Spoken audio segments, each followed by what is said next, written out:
Hello and welcome to Lost Love Chronicles. Dear listeners, before we get started, drop a quick hi in the comments and let us know where you're tuning in from. Also, if you have any suggestions for us to make the channel better, please let us know. Now let's start with the story. My name is Jordan. 9 years ago, when my son Joel was 6 and my daughter Elena was 4, my ex-wife Sophie made a decision that would change all of our lives forever. We had been struggling in our marriage for a while, which, to be fair, wasn't entirely her fault. I was working long hours, buried under projects and deadlines, and I know I wasn't the most attentive husband. But I thought we were both trying to hold it together for the sake of our family. The problems really started when Sophie began spending time with a group of friends from her yoga class. They were women who either had already been through divorces or had never been married at all, and they seemed to carry a lot of strong opinions about what they saw as the limitations that marriage and motherhood placed on a woman's freedom and personal growth. One friend in particular, Jasmine, seemed to have the biggest influence on Sophie. Jasmine had left her own family years earlier and was living what she called her authentic life, traveling the country in a converted van.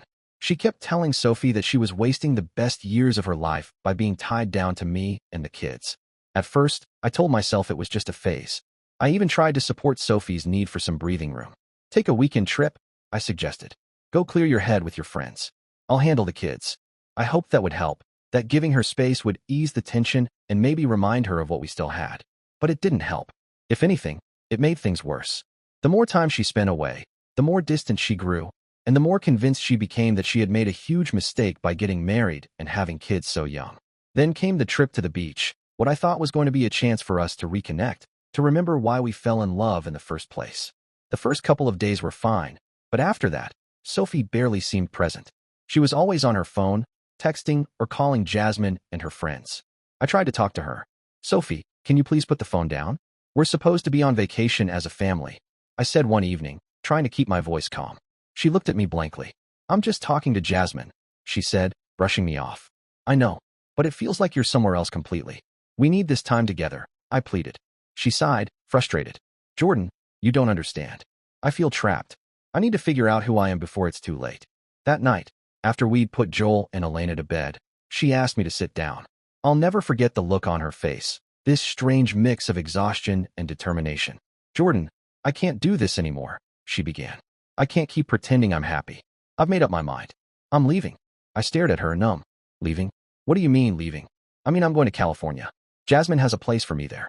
I need to figure out who I really am without all of these obligations, she explained, her voice oddly calm. Obligations? I repeated, barely able to process it. Sophie, they're your children. They're not just obligations. Her eyes welled up, but she shook her head. I think it would be better for everyone if I just disappeared. I'm only making everyone unhappy by staying. I couldn't find the words. I felt like the floor had dropped out from under me. And that was how she left it, convinced she was a source of unhappiness. I was completely devastated. I tried everything I could think of to convince Sophie to stay. We went to marriage counseling. I suggested individual therapy. I even proposed a temporary separation, hoping that maybe time apart would give us clarity. I tried everything I could to keep our family from falling apart. But her mind was made up. Every suggestion I offered, she saw as me trying to control her, as me standing in the way of her living what she called her authentic life. The harder I tried, the more distant she became. The hardest part wasn't even losing her. The hardest part was watching Joel and Elena as she explained, in soft, halting words, that she was going away for a while. This isn't because I don't love you, she told them, crouched down to their level, tears in her eyes. I just need to go find myself. I'll come back to visit as soon as I can. Joel looked up at her, his little brow furrowed in confusion. Did I do something bad, Mommy? Is that why you're leaving? I'll never forget how my heart broke hearing that. No, baby, no, she said, hugging him tight. This isn't about you. You didn't do anything wrong. Elena clung to her, sobbing. Please don't go, Mommy. Please stay with us. But Sophie left. In those first few months, I felt like I was barely holding everything together. I was suddenly a single father with 2 young kids who were struggling to understand why their mother had disappeared. Joel and Elena would ask over and over when Mommy was coming home. And while I tried to comfort them, I was dealing with my own storm of emotions, betrayal, grief, anger. Mornings were a blur of making breakfast, packing lunches, getting the kids to school. Evenings were homework, baths, bedtime stories, all while trying to stay strong for them, when inside I felt like I was falling apart. Sophie did call during that first year, usually late at night. I could tell she'd been drinking, her voice soft, sometimes slurred, full of guilt. "How are the kids?" she'd ask, her voice cracking. "They're getting by, Sophie. But they miss you. You can't keep doing this, calling and making promises you don't keep," I told her one night. "I'll visit soon. I swear. I need to get things together," she said. But the visits never happened. Each time she called, Joel and Elena's hopes soared. And each time she disappeared again, they crashed even harder. After a while, I couldn't take it anymore. I changed our number. I asked her not to call. The false hope was worse than no contact at all. About 3 years after she left, I met Lila. It was at a school fundraiser, Elena's teacher. What began as casual conversations about Elena's progress slowly turned into something deeper. Lila was patient. She never pushed. She understood the weight I was carrying, and she never tried to make me or the kids move faster than we were ready for. What I noticed most about her was how she connected with Joel and Elena. She never tried to replace Sophie. She never forced a bond. She was just there, consistent, kind. She'd sit with Elena, helping her with reading assignments. She'd show up at Joel's soccer games, cheering him on from the sidelines.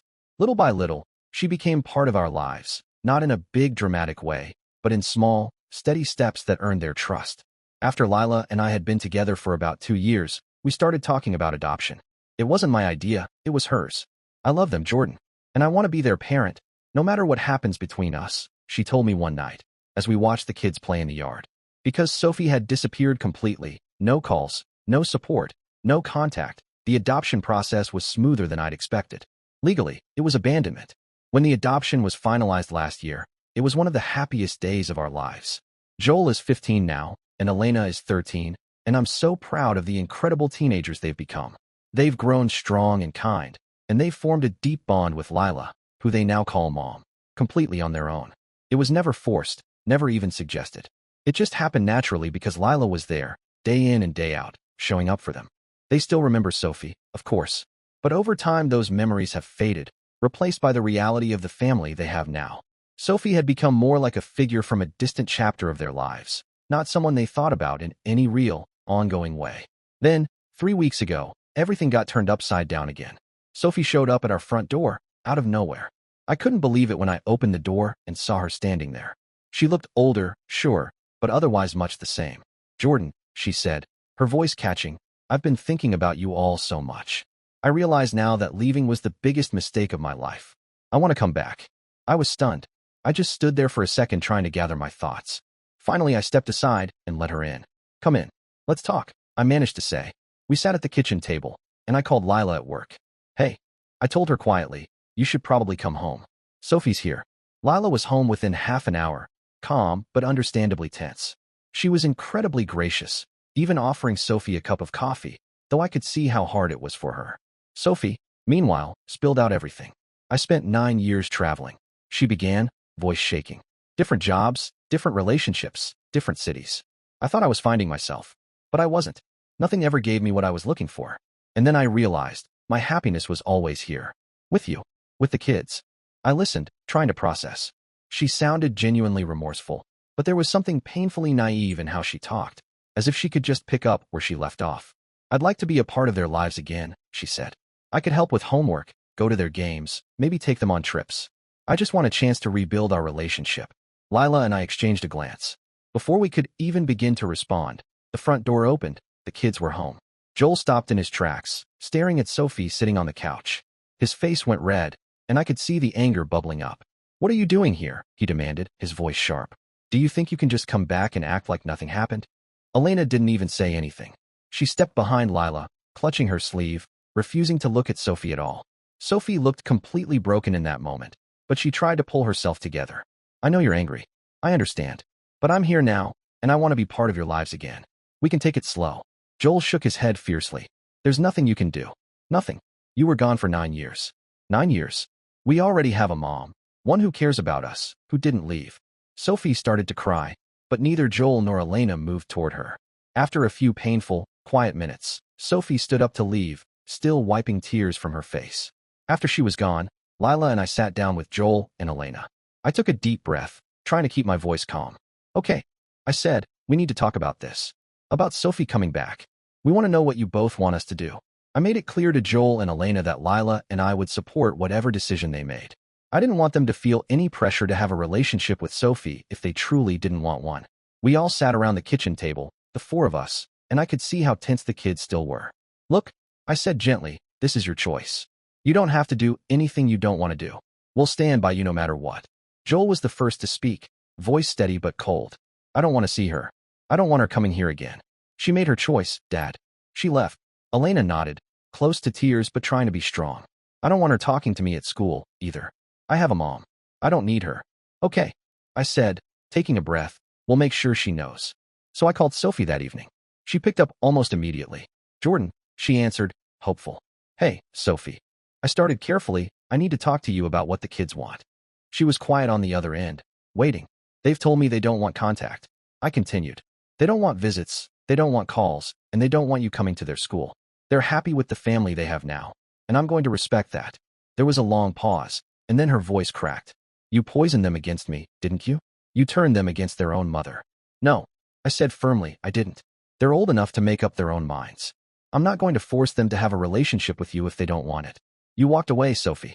For 9 years. You can't just expect to step back in. Her voice grew sharp, defensive. They're my children, Jordan. You can't just cut me out. I have rights. I could go to court, you know. I could get visitation, maybe even partial custody. I stayed calm, even though my heart was pounding. Sophie, I understand you're upset. But after 9 years of no contact, after the adoption, I don't think you have a legal case. She hung up on me, and I just sat there, trying to breathe. After that conversation, I couldn't stop second-guessing myself. Was I doing the right thing? Was I depriving Joel and Elena of something they might regret later? I didn't know, and the doubt was eating at me. So, after listening through all the thoughtful comments from my peers, I decided I needed professional guidance. I scheduled a meeting with a family attorney and also booked a consultation with a therapist who specialized in adoption issues, because I wanted to make sure every move I made was truly in Joel and Elena's best interests, and not just a reaction to my own hurt or Sophie's guilt. The legal consultation was eye-opening and, honestly, a huge relief. The attorney walked me through everything, explaining calmly. Look, Jordan, Sophie's legal rights as a parent were effectively terminated when she abandoned them for that length of time. Lila was able to adopt them without needing Sophie's consent, which tells you where the law stands. In our state, parental rights can be terminated for abandonment when a parent goes more than a year without any contact and fails to provide financial support. Sophie fit both of those criteria perfectly. She'd been completely absent, no calls, no visits, no money, for 9 years. The attorney explained that practically, this meant Sophie had no legal standing to demand visitation or custody. If she wanted to challenge the adoption, she would have to prove she'd been somehow prevented from maintaining contact, which obviously wasn't true, since she had made the choice to leave. I decided it was best to speak directly with Sophie about all of this. Maybe if I laid out the facts plainly, she'd understand and step back before things got worse for everyone. When I called her, she picked up almost instantly. Jordan, did you talk to the kids? Please tell me they'll let me see them. I took a breath, trying to stay calm. Sophie, I need to explain what's actually possible here. Legally, your parental rights were terminated because of abandonment. Lila adopted them lawfully. You can't demand visitation or custody. There was a stunned silence. Then she snapped. You used some legal loophole to steal them from me. That wasn't fair. No, Sophie. I said, steady, it wasn't a loophole. It was the result of you being gone for 9 years. You made choices. There are consequences. She got quiet again, and I could hear her breathing hard. Then she started in, you don't understand. I wasn't thinking straight. I was under so much pressure. My friends, my mental health. I wasn't myself. I closed my eyes for a moment, letting the frustration wash over me. Sophie, I get that you were struggling, but you left. You chose to leave. And the kids aren't interested in undoing 9 years of healing to fit your story about coming back. She started to cry. They're my children. I deserve a chance. I'm different now, Jordan. I can be the mother they need. I sighed. They don't see it that way. They don't want contact. Her voice softened, almost pleading. Okay, if they won't see me in person, is there any way I could write to them? Or maybe call them? I just want to say I'm sorry, even if they never answer back. I thought about it. I'll talk to Lila and the kids, I said carefully. But I'm making it clear right now. Any communication will be completely voluntary. If they want to stop, it stops. No pressure.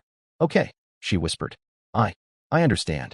When I brought this up with the kids, their reactions were strong, though different from each other. We talked about it for a long time, Lila, the kids, and me, and even had a therapy session to help them process.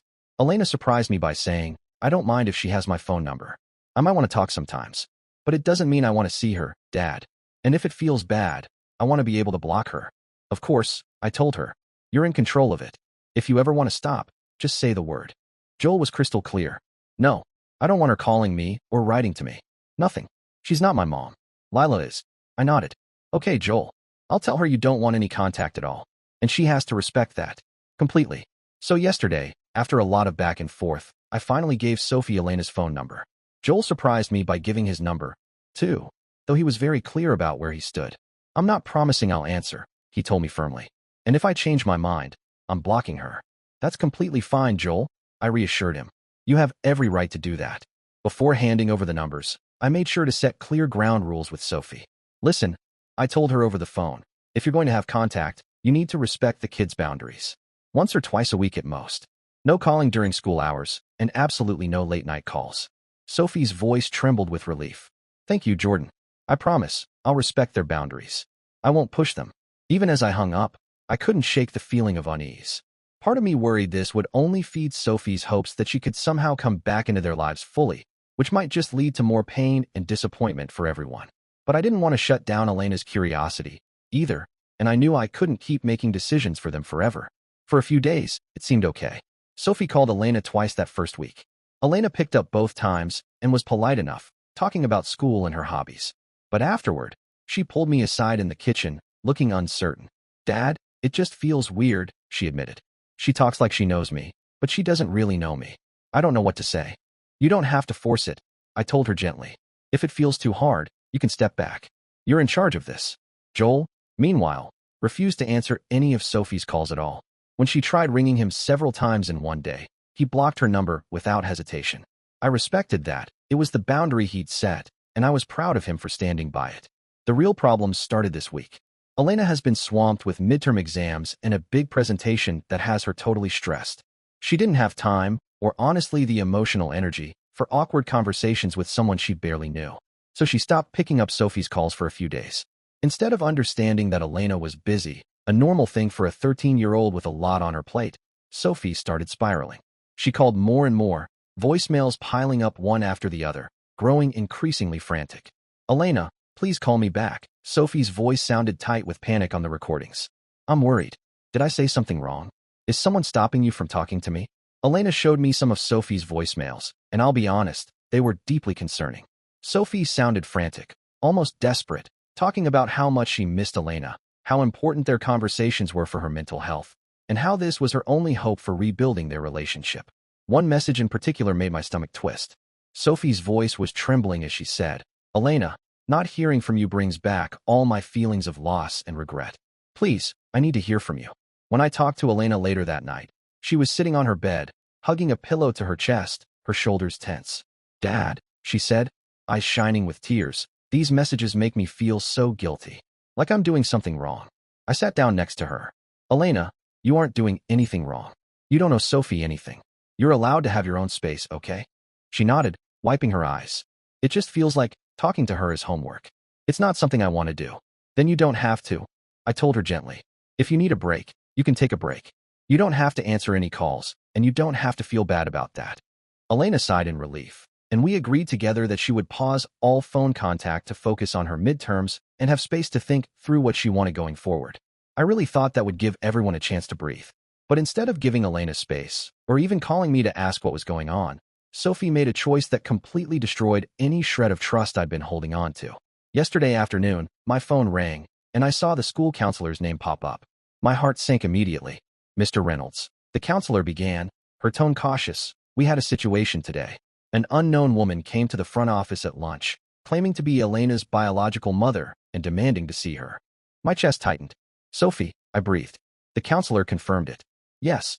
When we told her she wasn't listed as Elena's legal parent and couldn't see her without proper authorization, she became agitated.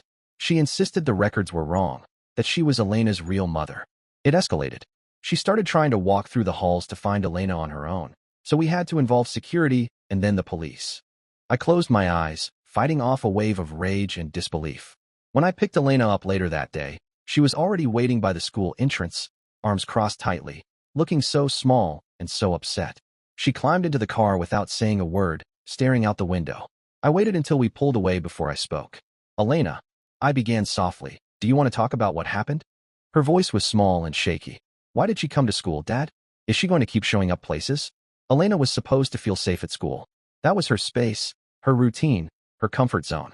Seeing how shaken she was afterward just broke me. And what really crushed me was when she looked at me in the rearview mirror on the drive home, tears brimming in her eyes, and said, "Dad, I think she came because I didn't answer. Is this my fault?" My heart just shattered. "No, Elena," I said immediately, "this is absolutely not your fault. You don't have to answer anyone's calls, ever.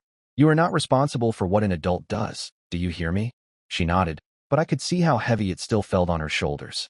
A 13-year-old should never have to feel responsible for an adult's inappropriate, boundary-crossing behavior. As soon as I got home, I stepped into the backyard so the kids wouldn't hear me and called Sophie. My hands were shaking from how furious I was. "Sophie," I began, trying to keep my voice calm, "I need to be extremely clear. What you did today was completely unacceptable. You violated every single boundary we agreed on, and you broke the trust we had cautiously tried to build." She tried to interrupt, her voice defensive and high-pitched. "Jordan, please, I was just worried about Elena. She hadn't answered me in days, and I thought maybe you were stopping her from talking to me. I just wanted to make sure she was okay." I pressed my fingers against my forehead, forcing myself to stay steady. "Sophie, there was no emergency. You told the school there was a family emergency. That was a lie. You tried to get around safety protocols to force a conversation. That's not okay."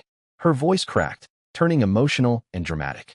"But not being able to talk to my daughter is an emergency to me. Jordan, I didn't mean to cause a scene. Why is everyone making this so hard?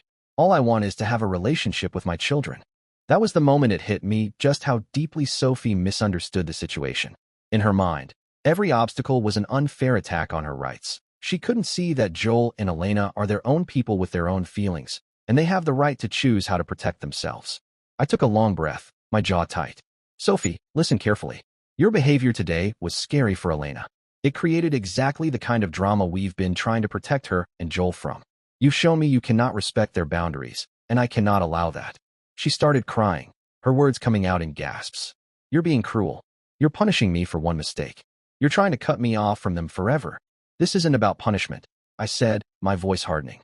"This is about protecting them from someone who clearly can't prioritize their well-being over her own needs. I am telling you now, there will be no more phone contact, no more visits, nothing. And if you come near them again, I will go to court for a restraining order." She sobbed on the other end, but I didn't waver. My kids deserved peace. After I hung up, I went back inside, where Elena was curled up on the couch next to Lila, looking relieved. "It's over, kiddo," I told her softly. "You don't have to worry about answering any more calls, or about her showing up again." She let out a long breath and leaned against Lila, her shoulders finally relaxing. And all I could think was how angry I was at myself for agreeing to any contact in the first place. I should have known better. Probably, deep down, I should have known from the start that someone who abandoned her children for 9 years and then demanded an immediate relationship probably didn't have the emotional stability to respect reasonable boundaries. I'll keep you updated on whether Sophie actually respects this no-contact boundary, or if we end up needing to pursue legal protection. But for now, we're focused on helping Joel and Elena feel safe, secure, and reminding them again and again that Sophie's behavior is not their responsibility. For about a week, after the school fiasco, things were calm. We implemented strict no contact with Sophie and told both kids they didn't need to manage her feelings or expectations anymore. They seemed so relieved, finally able to just be kids again without worrying who might call or show up. Then Friday evening, Elena came to me and Lila, her voice small but steady. "Dad, Lila, can we talk?" We turned to her immediately. Lila gave her a reassuring smile. "Of course, sweetheart. What's on your mind?" Elena took a breath, twisting her fingers in her lap. "I've been thinking about Sophie, about what happened at school." My stomach dropped a little, but I stayed quiet, letting her finish. I know I don't want a relationship with her," Elena continued, eyes wet but determined, "and I know you told her that for me. But it feels wrong. Like, I should say it myself, not just have you do it for me." Lila spoke up gently. "Elena, you don't owe Sophie any explanation. You know that, right?" Elena nodded. "Yeah, but I feel guilty. She got kicked out of school. She's probably confused. And I don't hate her. I just don't want to have, that kind of relationship." I exchanged a glance with Lila, and we both hesitated. "Elena," I said carefully, "I need you to really think about this. If you call her, she might think there's still a chance. She might try to talk you into something you don't want." Elena was ready for that. "I've thought about that, Dad. But I think if I can tell her directly, actually tell her why, then maybe she'll finally let go. Because she'll hear it from me." and it'll be final. Lila sighed softly, then reached out and smoothed Elena's hair. If that's what you want, we'll help you. We just want you to protect yourself. Yeah. I added, we can be there with you. We'll do it on speaker. And if she crosses a line, we'll hang up. Okay. Elena nodded, relieved, and then pulled a folded piece of paper from her hoodie pocket. I even wrote down what I want to say, she explained, handing it to me. So I don't get confused or let her make me feel bad. Lila looked at her with so much pride, tears in her eyes. That's really brave, Elena. We'll be there the whole time. I promised. Elena smiled a little, clutching the list of points she wanted to make. So Elena wrote down those points on paper so she wouldn't be thrown off track if Sophie became emotional. It was a smart move, one I wish number 13-year-old ever had to make, but she handled it with a maturity that floored me. The call took place Saturday afternoon. Lila and I sat on either side of Elena at the kitchen table, the phone on speaker, Elena's notes clutched in her hands. I squeezed her shoulder before dialing, and she gave me the tiniest nod. Sophie answered right away, her voice wavering. Elena? Is that you? Elena took a deep breath. Yeah, it's me. There was a pause. Oh, sweetheart, Sophie started, but Elena cut in gently, reading from her list. Sophie, I wanted to tell you this myself. I appreciate that you're sorry and that you want to make things right, but I've built a life without you. I have a family, and I don't want that to change. Sophie was silent, listening. Elena kept going, voice steady even though I could see her hands shaking. I feel safe and happy with Dad and Lila. I don't want to lose that. I'm not mad at you anymore, but I don't want a relationship. For a moment, Sophie didn't say anything. Then she spoke, voice soft and resigned. Elena, I hear you. And I'm proud of you. You're such an amazing young woman. I'm glad you found happiness, even if it's not with me. Elena blinked, surprised. Lila and I glanced at each other, holding our breath. Sophie continued, and this was where it started to turn, where her tone shifted to something darker. I know I can't expect you to forgive me. I know I messed up in a way I can never fix. I was hoping, maybe coming back, apologizing, could make up for it somehow. Elena stayed strong. I don't hate you. I forgive you, she said softly. But it's just too late. Sophie's voice cracked. I ruined everything. I don't deserve to be happy after what I did. I see that now. Elena's eyes darted to me, worried, but I gave her a small nod to keep going.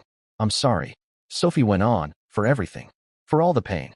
I wish I could take it back, but I know I can't. Some damage can't be undone. Some choices can't be taken back. Her words had this final, hopeless ring, like she was saying goodbye to more than just Elena. It made my stomach clench. Elena didn't try to rescue her from it, though. She focused on her own boundaries, exactly like we discussed.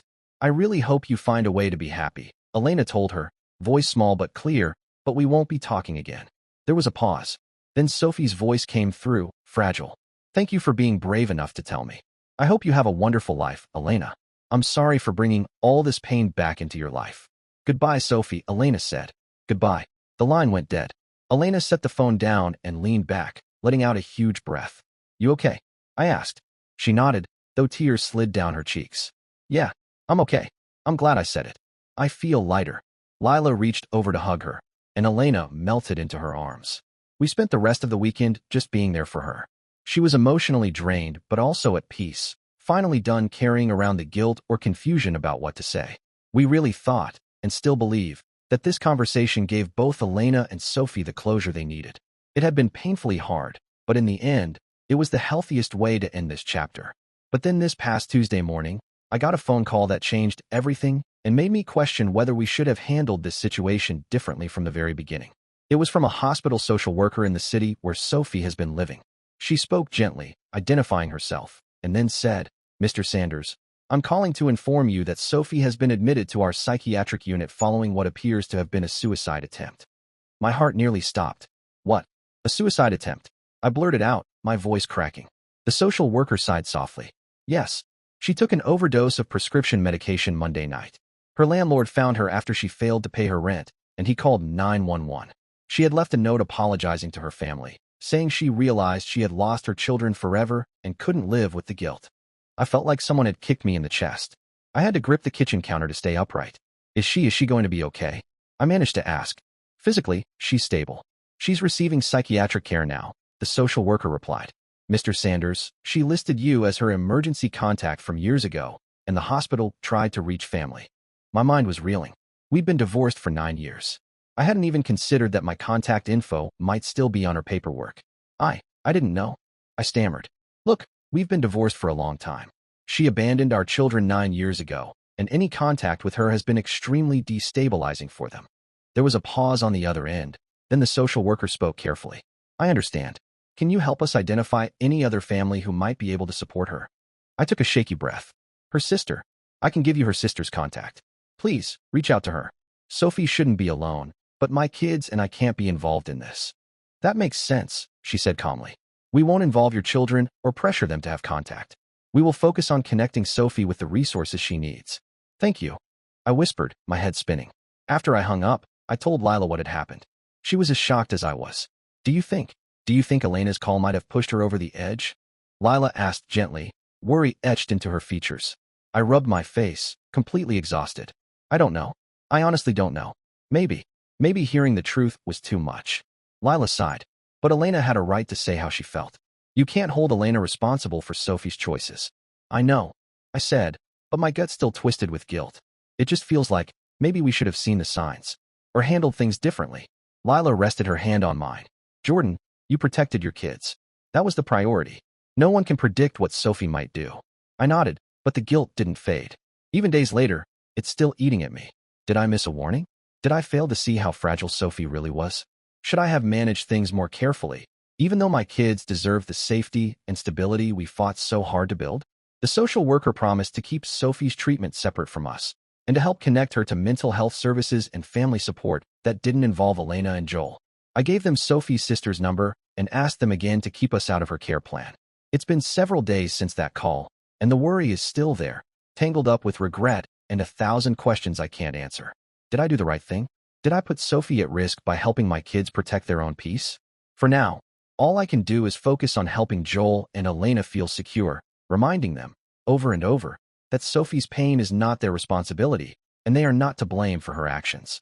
Dear listeners, please share your thoughts in the comments section below, and don't forget to like, share, and subscribe.